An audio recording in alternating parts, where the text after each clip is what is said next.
Le verset pour la leçon gardée, donc on va le lire ensemble. Allez, à 3 les enfants, 1, 2, 3. Garde ton cœur plus que toute autre chose.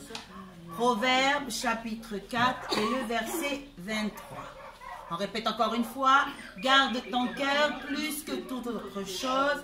Proverbe chapitre 4 et le verset 23. Qu'est-ce que ça veut dire garde? Garde qui vient du verbe garder. Donc si on doit utiliser un autre mot, on pourrait dire prendre soin. On pourrait dire aussi protéger. Voilà. Garde ton cœur. Qu'est-ce que c'est que le cœur? Oui. Le cœur. C'est certains qui me montrent là. Voilà, c'est un organe. Et cet organe, c'est l'organe qui fait que je suis vivant. Mais est-ce que vous pensez que quand la parole de Dieu dit garde ton cœur, c'est notre cœur physique? C'est notre cœur qui bat là. Est-ce que c'est celui-là? Non, c'est ce que nous, on est à l'intérieur de nous. Voilà, donc garde ton cœur plus que toute autre chose. Qu'est-ce que ça veut dire plus que toute autre chose? On pourrait dire que c'est une priorité. Si on doit donner un numéro pour une priorité, c'est le numéro combien?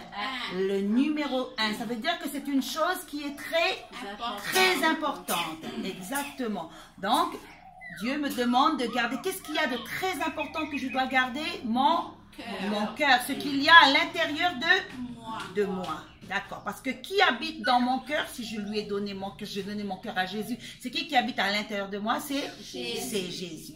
Et ce verset se trouve dans un des livres de la Bible, qui est le livre des Proverbes. Et ce verset se trouve dans le chapitre 4 et le verset 23. Allez, nous allons répéter tous ensemble. 1, 2, 3.